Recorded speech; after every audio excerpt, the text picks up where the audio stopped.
everybody, welcome to my talk today, an overview of clinical supervision for UK nurses or nursing associates.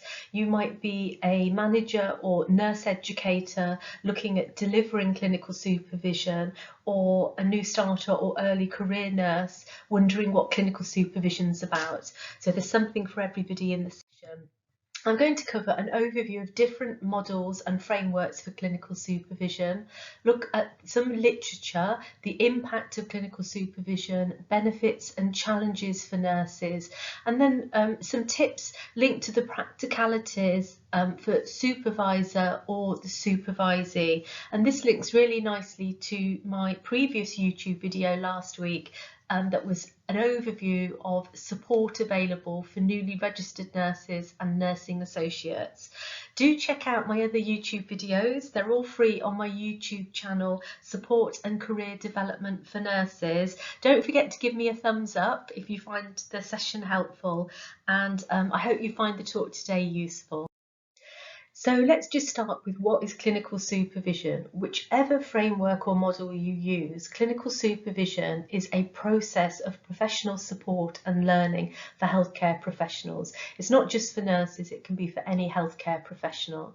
There will be a discussion between the clinical supervisor, who should be an experienced colleague, and a supervisee, the person being supervised.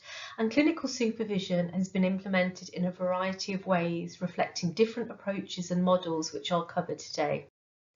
So anybody that knows my videos and knows me, when I teach, I always go back to where things began and look at the theory underpinning our changes in practice and what influences changing in nursing. I think it's very important to understand what is underpinning our profession and what influences those changes.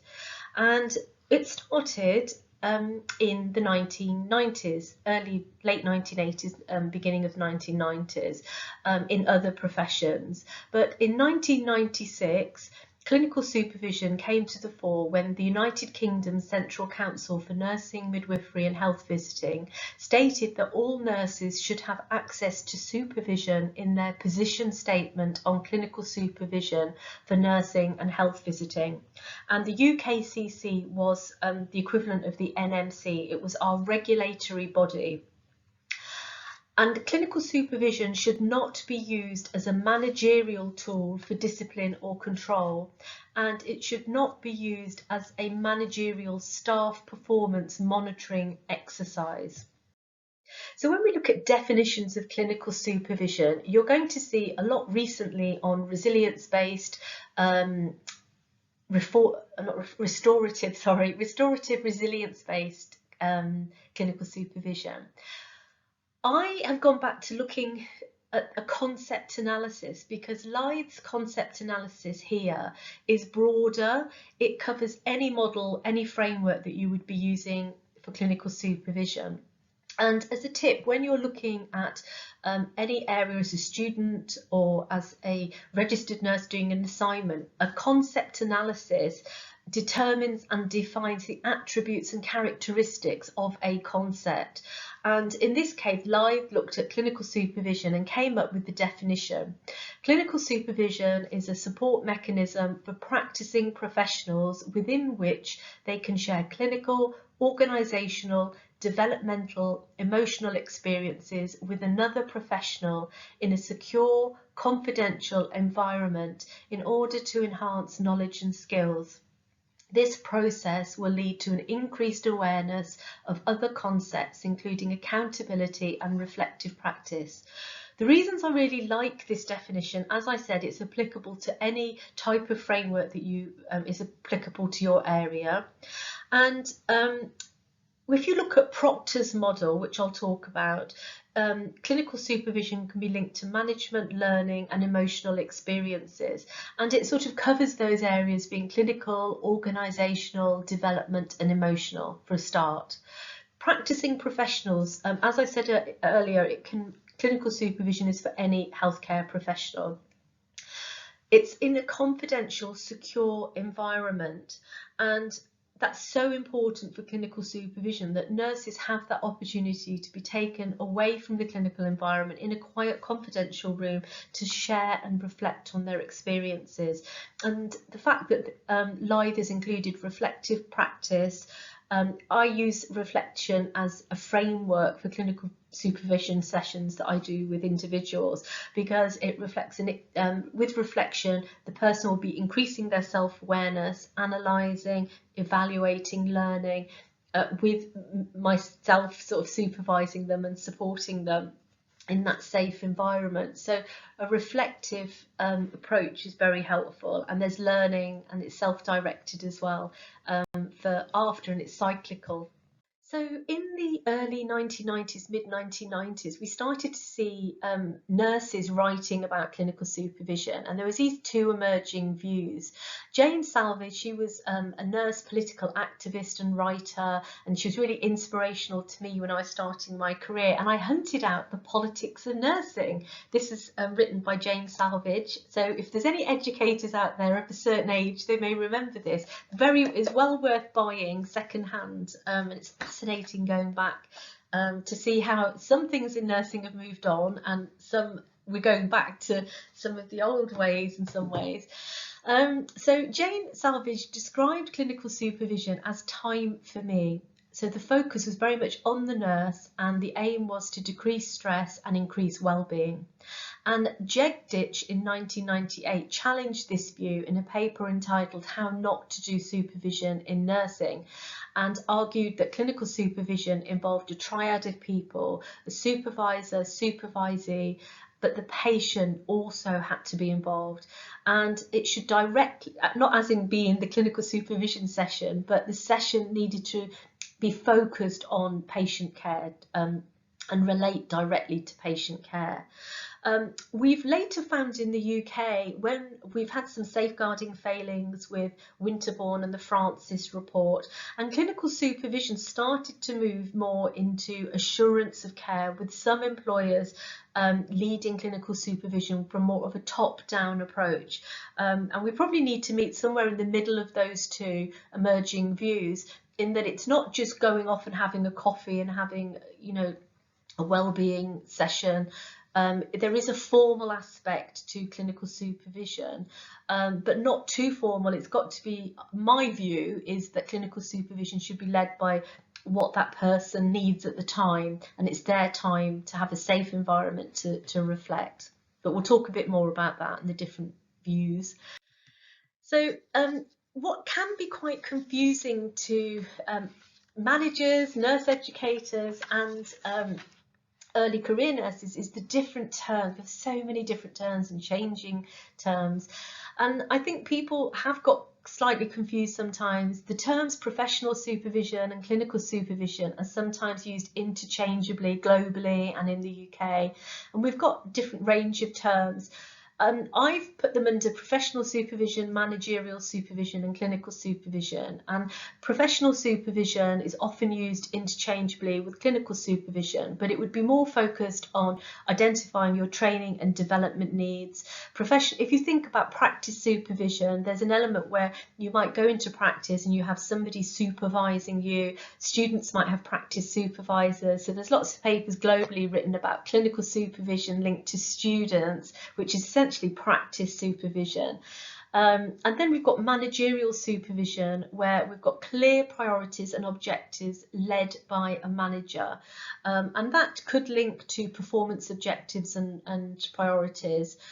And then you've got clinical supervision, which is more about the opportunity for the staff to reflect, and the agenda is led by the supervisee. Now there are different models where I've seen that group clinical supervision sessions have been led where there is a topic given to those supervisees. But I strongly believe that clinical supervision, be it in a group or individually, the agendas should be led by the supervisees, those needing that supervision, as opposed to that more top-down structured approach. There may be a place for that as a learning opportunity where you reflect in a group, but I think it's important to remember that there should be time for every nurse to be able to have the opportunity to reflect in a safe environment with an experienced nurse. And again, I've looked at the different support available for newly registered nurses and nursing associates in my video, and talk through some of the professional supervision and managerial supervision professional development reviews in that video if you're interested. So when we look at clinical supervision models, Proctor's model of clinical supervision is widely referenced across the literature, and some writers have taken it, and employers have taken that model and then developed frameworks and resources. But if you go back to the model, it comprised of three domains, so it can be interpreted and used and adapted. And Proctor, the reference for Proctor is in the references at the end of this PowerPoint. So I've got all the references for you. And it's a nice, simple model.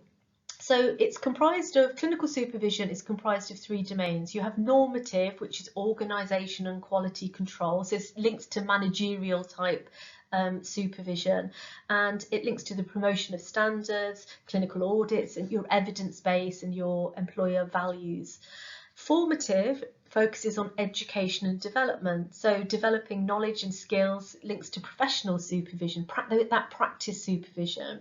And then restorative focuses on support for staff and is commonly being seen in the nursing literature currently within nursing. And its focus is to develop well-being and increase confidence. And what I would say is, so clinical supervision currently is very much aimed more at restorative supervision, from what I'm seeing in the literature. However, if I think about the sessions that I have supported staff with at all different levels, it might be that it links to, or all three domains might be interrelated and related in a session. So for example, if I had somebody that was chatting through an incident and they were really worried about it and they wanted to use their supervision session to reflect on this, we might be discussing organisational standards, evidence base.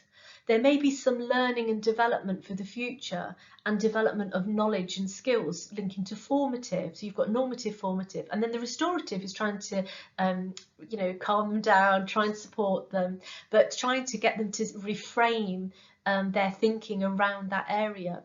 So although restorative is linked closely to clinical supervision in the literature currently, you could take Proctor's model as being interrelated, is what I'm trying to say. And sort of stripping it back to clinical, I've started to reflect a bit on my clinical supervision and how I view it. And I strip it back really simply to ensuring that that supervisee that I'm supporting can offload. They bring something that is important to them. It's very open, it's a safe environment. And my aim is to make sure that they go out happier, increasing confidence, they're less overwhelmed. It depends on what they're bringing to that session. They hopefully will increase their self-awareness. There's a lot of listening to them while they offload potentially, and looking at reflecting and questioning, and to help them reframe the issue that they've brought using reflection, so that they would have more insight and more knowledge to know what to do if it happened again in the future, or where to go and get support. So signposting might be quite important. So I keep my sessions very open, and I think that's important for me as a supervisor. But as I said, everyone's got different models and frameworks that they might use, and you might see group approaches used, which I'll talk about as well. So looking at some key models of supervision that could be used, we have Johns 1993 wrote a paper on a reflective model of supervision, and as I said earlier, all the references are at the end of this PowerPoint. I like to use reflective models. I might use Gibbs, or sometimes a supervisee will come with a certain reflective model, which is fine. There's Nicklin in 1997 paper describes a practice-centered model of supervision, and that focuses on balancing role functions to increase practitioner effectiveness. Then you've got Rogers and Topping-Morris in 1997, which is a problem-orientated model of supervision developed in a forensic psychiatric unit. Supervisor and supervisee identify clinical problem and use problem-solving strategies to provide a solution that is structured and measurable. And in mental health, talking to my mental health colleagues, they've been using clinical supervision and not more than many acute care, the acute care sector, and also midwifery and health visiting, and in child health in the community as well. So it just depends really. I think many of my colleagues from mental health use more of a case management, discussing cases, and a problem orientated model, but it's very much up to the supervisee and the employer maybe to decide which model suits which setting. And currently we have many areas and NHS employers promoting this restorative resilience model of supervision from Wallbank, the original developer of the restorative model of supervision in 2009, and his book is again referenced. And some employers have taken that model and written resources and frameworks based on that model. So with the model of restorative resilient supervision, it was first developed in response to the emotional demands of midwives, doctors and nurses caring for families who'd experienced miscarriage and stillbirth. And this model aims to support professionals in processing traumatic workplace experiences, it could be any workplace experiences, to build resilience levels, to ensure the supervisee has future coping strategies beyond that of the supervision session, and hence that's the building of resilience. So current national frameworks and resources, it's helpful to look on the NHS employers website. I'm not allowed to put the links directly on the slides on YouTube, but if you Google NHS employers, clinical supervision models for NHS professionals, there's a wealth of resources. So resilience-based clinical supervision resources and course companion guide is available for download from the Foundation of Nursing Studies, and there's a facilitators resource page which is fantastically helpful with lots of resources on. And restorative supervision, equip model, there's links for resources with that model, and also action learning set resources as well. And there may be more in the future. So if there are, look on NHS educational websites and employer websites. So having looked at all the literature, I personally would say the essence of clinical supervision is that it aims to facilitate the reframing of thoughts through reflection and promotes learning and development, well-being and staff satisfaction, and in turn staff retention. It provides an opportunity to engage in professional development, and it's a formal process of learning and professional support. So it's not just a chat, and I'll talk about some of the practicalities in a minute. I view clinical supervision as a supportive relationship. It's non-judgmental. I'm not there to judge that person. They need to feel that they can open up and talk to me. So that relationship is important. The trust needs to be there between a supervisor and a supervisee that facilitates that reflective learning. If a supervisee was being quite unprofessional and uncompassionate, my questioning hopefully would increase that insight. But then there has been times when I might have to correct, very rarely, but I might have to be a bit judgmental, shall we say, but correct somebody. But that's not what I'm there for. I don't view myself there. It's to increase that insight through facilitating that reflection and that self-awareness and guiding them to the correct resources. So providing a safe and confidential environment to reflect on practice and discuss issues important to the supervisee. So I always allow my supervisees to bring the issues that it's important to them. And so it's about reflection, it's about trust, it's about listening, it's supportive, there's reassurance there, and it's using a non-judgmental approach, in my view. So what does the literature say about the benefits of clinical supervision? So there was some good papers from a few years back when it started. Improve patient care through increased skills and knowledge from Butcher, reduction in stress levels and reduction in complaints, and an increase in staff morale from Butterworth et al. In 1997. Increased knowledge and awareness of possible solutions to clinical problems from Dudley and Butterworth. Increased confidence and reduced emotional strain and burnout from Holberg and Norberg. So these are some really good papers that have been referenced in my PowerPoints at the end. And then more recently, Aparicio and Nicholson in 2020 wrote a paper entitled "Do Preceptorship and Clinical Supervision Programs Support the Retention of Nurses?" And it's a really interesting review of literature to find out whether there was any evidence to support preceptorship and clinical supervision programs. And the findings were that training, preceptorship and clinical supervision programs are effective in retaining newly qualified nurses, increasing satisfaction and improving skills and competency and staff engagement. And there needs to be more support of both preceptors and supervisors, and newly qualified nurses is needed to maximise their success. So they are essentially saying that there needs to be more support for staff to maximise the success of clinical supervision. So another interesting paper from Anawati et al. 2020 entitled "How Effective is Clinical Supervision in Nursing? A Systematic Review" aimed to answer what are the effects of clinical supervision on nurses' perceptions and performance.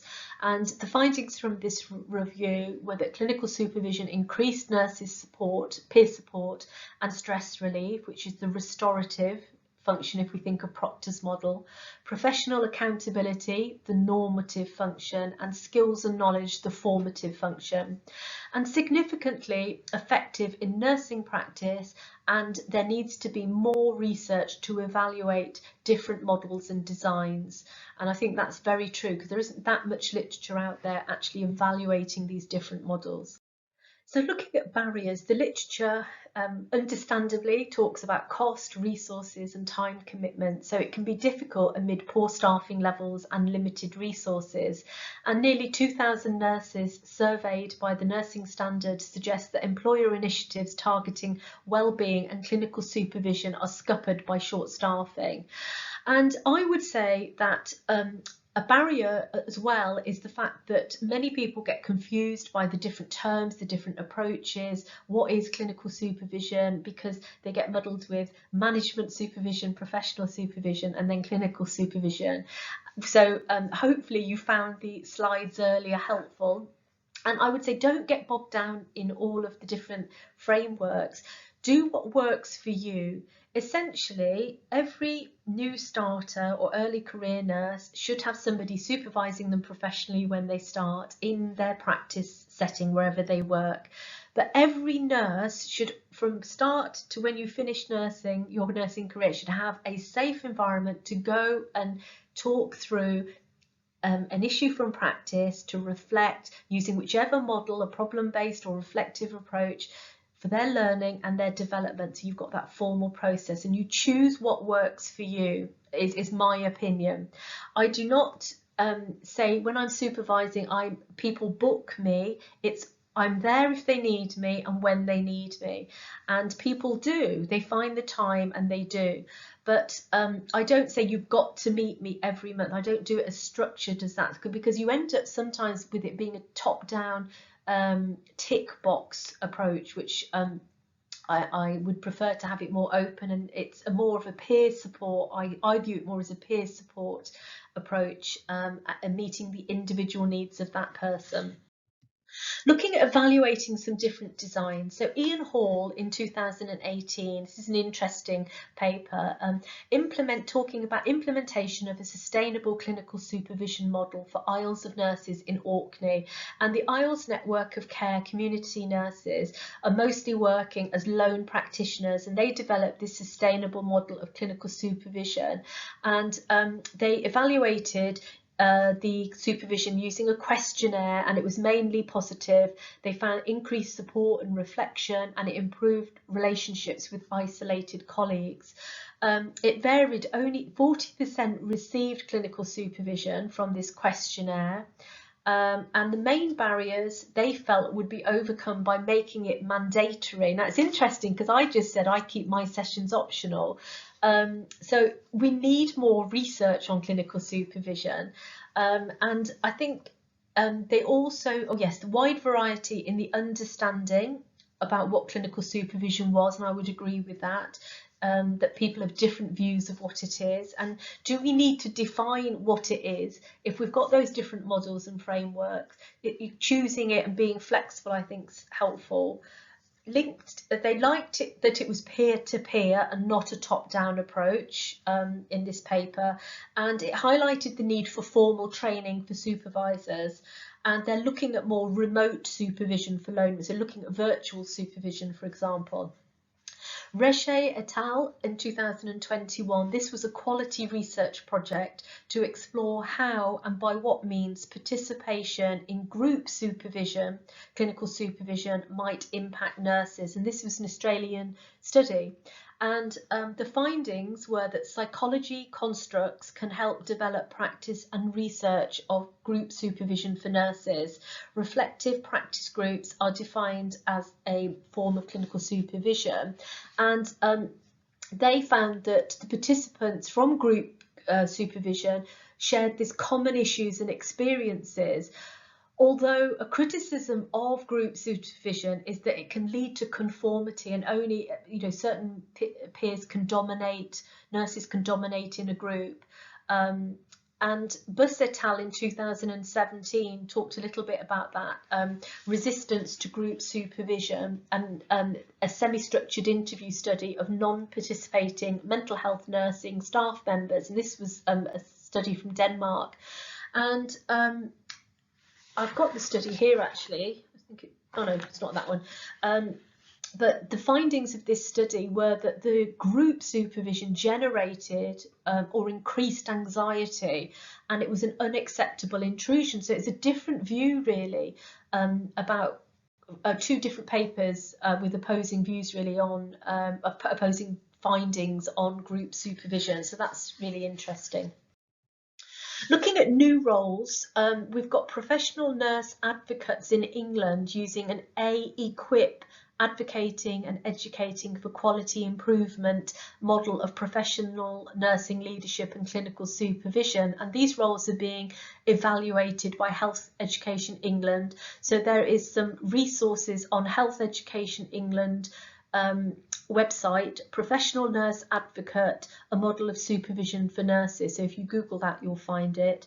And there's also this role called the legacy nurse that was started in Norfolk and Waveney Health and Care Partnership, providing professional advice drawing upon your lengthy career. So the legacy nurses are very experienced nurses coming to the end of their career, and they offer their support and time linked to clinical supervision and coaching to students and to colleagues working alongside them in practice. So looking at some of the practicalities from if you're providing clinical supervision or you are wanting to access clinical supervision, you need to agree the aim of clinical supervision and the process that's going to be used. So if it's an employer or a nurse educator about to deliver clinical supervision, they're going to have to decide on the model, the processes used, and agree the expectation from the role of the supervisor and supervisee. If you are wanting to access clinical supervision, you have to talk through your expectations. So if I have somebody for the first time, I might say, well, my expectation, they will say their expectations, I'll say mine.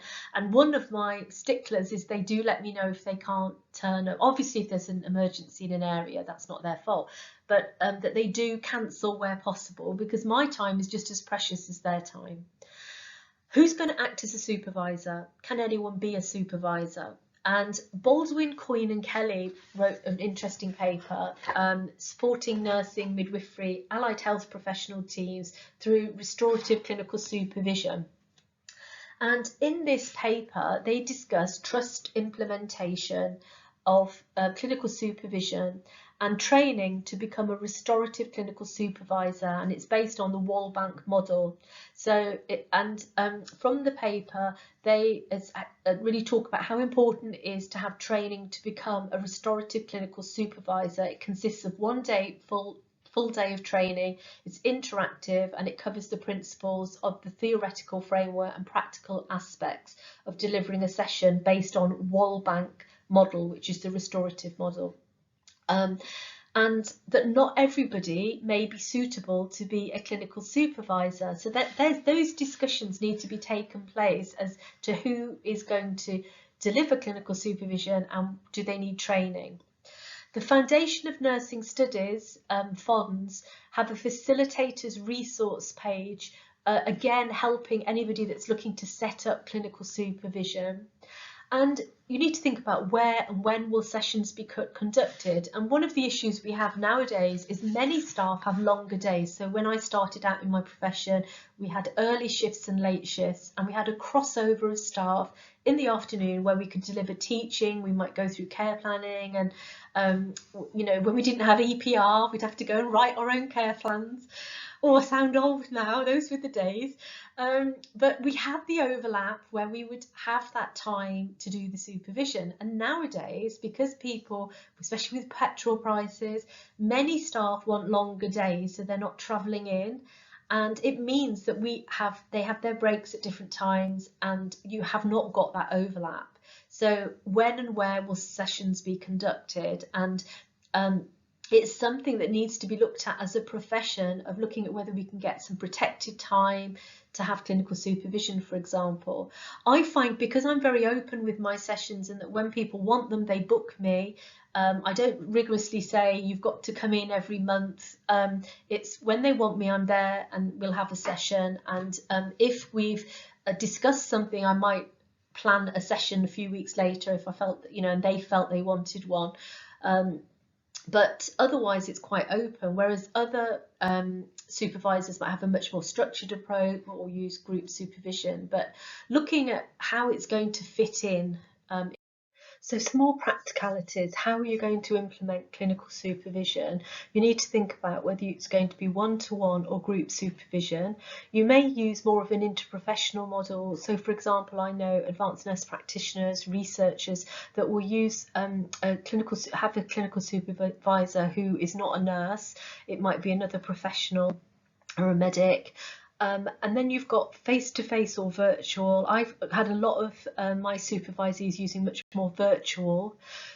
Do you want to offer a voluntary or optional booking in versus pre-booked or mandatory? And it might be, I know some employers would prefer sort of pre-booked mandatory to fit in with schedules to give the people the opportunity to have supervision, versus I have more of an optional approach for my supervisees that can book me in.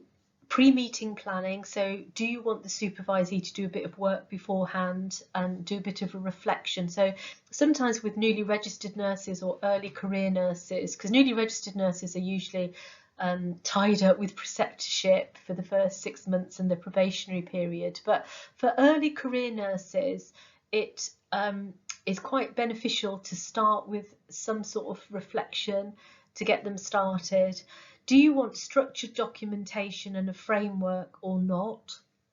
Documenting post-meeting or not? And you do have to think about confidentiality. I don't document what is said in my clinical supervision sessions at all.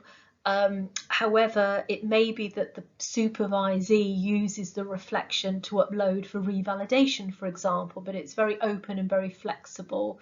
And I think some nurses wouldn't open up if it was going to be all documented, like using sort of a more managerial objective type approach. But there are people that may challenge me with that and that might disagree. So you do need to discuss really with your peers as to what would work in your. So as a supervisee, somebody accessing support, you should have access to lifelong clinical supervision and it's helpful to review what's available. I know people that didn't think there was clinical supervision, but it's there. It's just about accessing and asking educators, for example, if it's not promoted and advertised by your employer. If not in place, talk to educators and your manager and be the change. Try and influence that change and be proactive and aim to commit to sessions, to booking your sessions.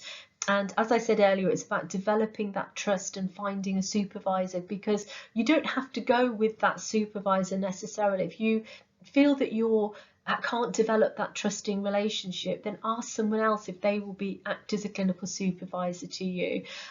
Some employers have a structured approach. You'll be allocated a clinical supervisor, but I think it's important that you have somebody that you feel you're able to open up with and that you trust as well, and that there is that trust and confidentiality that should be maintained.